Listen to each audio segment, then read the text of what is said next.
لا يكلف الله نفسا إلا وسعها يا رب العالمين الله الله صل على طه الأمين الله الله في كل وقت وحين الله الله Tılsımlı Mustafa'nın sırrına erdim. Artık yalnız seni görmektir derdim. Gönlümün tahtına yerini serdim. İçine ruhum süzülsün ya Muhammed.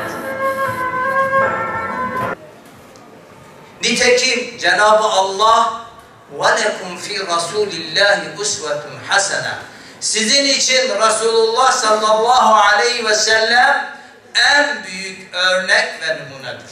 Onun hayatı, onun yaşam tarzı, onun insanlara verdiği değer bizim için hedef olmalıdır. Bizim için yol olmalıdır. Çünkü Hazreti Muhammed'den önceki çağlar karanlık çağlardı. Ondan önceki dönemin ismi cahiliye dönemidir. Asr-ı saadeti biz onunla yakaladık. İnsanlar onunla kardeşliğin tadına vardılar. Hayattan zevk aldılar. Yaşamın tadına vardılar. Ama bu davanın esasını da Hazreti Muhammed kimlerle yüceltti? Gençlerle yüceltti. Gençlerin omuzunda bu İslam'ın ışığı dünyanın dört bir etrafını aydınlatmaya başladı. Peki bizlere ne düşüyor?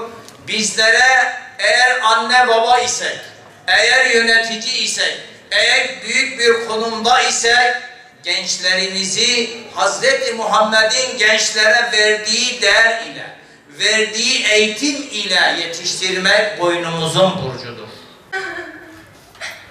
Anneme gitmek istiyorum. Az kaldı kızım. Bekle, bak bu oyun çok güzel. Çok beğeneceksin. Erkek konusu